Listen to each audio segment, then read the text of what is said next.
The ACLU of Iowa released a report today that indicates issues with how license plate readers in Iowa are regulated. The research was done by a team at the University of Iowa. KCCI's Kayla James joins us now live in the studio with details from that report and what some law enforcement agencies have to say. Kayla.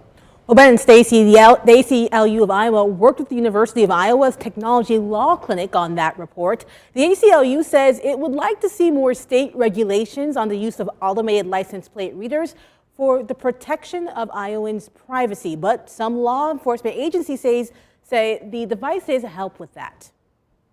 The goal of the report was to take a step back and look more systematically at ALPR use. And the University of Iowa Technology Law Clinic did so by reaching out to law enforcement agencies. Of the nearly 50 surveyed, the ACLU says only a handful did not get back about the use of automated license plate readers. They're taking thousands of snapshots of all of the license plates that are going by, of all of the vehicles. The report shows there are more than 500 across Iowa using data received by the agencies who responded.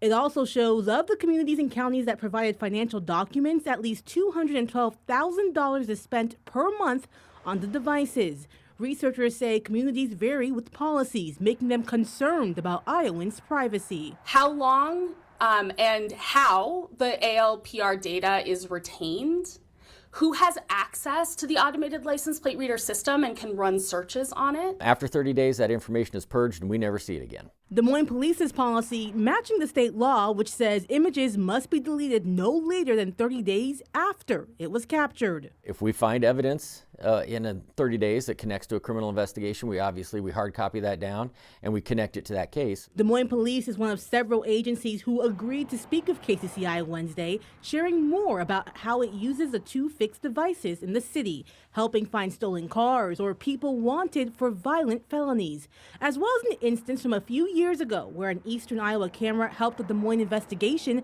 after a child was taken by a parent who did not have custody. The first hit we got on a license plate reader camera came from Davenport. That car was going a direction that nobody thought it was going. Sergeant Parizek also sharing how the devices help keep people who did not take part in the crime safe. You're eliminating the potential for an officer to say, hey, there's that red car that matches the description, and we stop and inconvenience somebody if we find out it's just driving home from work. Now, a concern brought up nationwide when it comes to these devices is if they're being used for immigration enforcement. Different license plate reader companies say control over who can access them is up to the agencies. Sergeant Parizek tells us Des Moines Police do not do immigration enforcement or use their devices for it. Ben. Okay, Kayla, thank you.